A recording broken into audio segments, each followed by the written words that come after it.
नमस्कार, मैं हूं मेघा सिंह और आप सभी का स्वागत है एसपीएन 9 न्यूज में।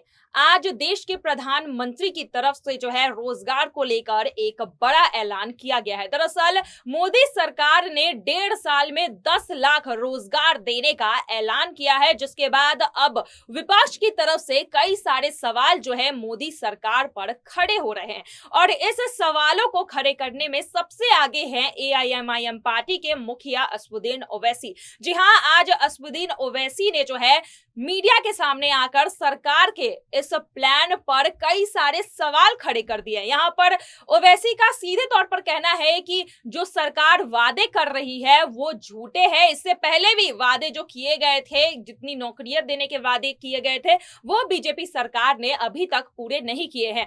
और देश की आबादी को लेकर जिस तरह से उन्होंने कहा है कि पूरे अगर विश्व की बात करें तो आज भारत देश में सबसे ज्यादा जो युवा है वो बेरोजगार है और यहाँ पर पीएम मोदी और साथ ही बीजेपी पर जमकर निशाना भी ओवैसी ने साधा है। साथ ही यहाँ पर कई सारी चीजों को लेकर उन्होंने बात की है, सरकार की नीतियों पर सवाल उठाए हैं। चलिए आपको सुना देते हैं कि आखिर असदुद्दीन ओवैसी ने मोदी सरकार के इस रोजगार स्कीम को लेकर और क्या कुछ कहा है। देखिए ये वीडियो।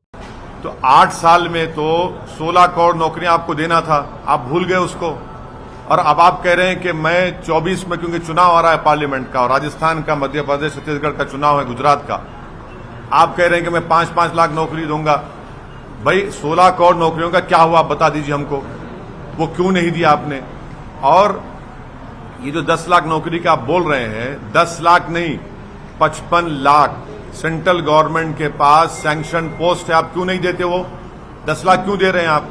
और चौथी बात यह है कि 8 साल में आपने तो कॉन्ट्रैक्चुअल अपॉइंटमेंट आपने अपॉइंट किया, जिसको हिंदी में कहते हैं कि संविदा कनन जारी, यानी कोई भी किसी को हायर करेगा, फायर करेगा। कीमतें सरकार की वजह से बढ़ रही है तो उसकी तनख्वाह नहीं बढ़ेगी, माने किस्म से स्लेवरी करेगा। ये क्या कर रहे हैं? आपने तो कुछ नहीं किया। डॉलर तो अब करीब 79 रुपीज हो चुका है। अनएम्प्लॉयमेंट भारत में 7.83 है। आप तो पहले साल हर साल 2 करोड़, वो झूठ साबित हुआ, जबकि 16 करोड़ नौकरियां मिलनी चाहिए थी। अनएम्प्लॉयमेंट 7.83 है, इन्फ्लेशन हाईएस्ट है। और आपके ही केंद्र सरकार में 10 लाख नहीं 55 लाख से ज्यादा वैकेंसीज हैं, उसको फिल करिए आप पूरा, इन्फ्लेशन को कंट्रोल करिए, उसके और बात ही नहीं होती। और ऐलान कर दिए, क्योंकि अब चुनाव है गुजरात के, फिर उसके बाद दूसरे कर्नाटक है, मध्य प्रदेश, राजस्थान, छत्तीसगढ़ है, फिर 24 में चुनाव है, तो अब कह रहे हैं कि 5-5 लाख देंगे।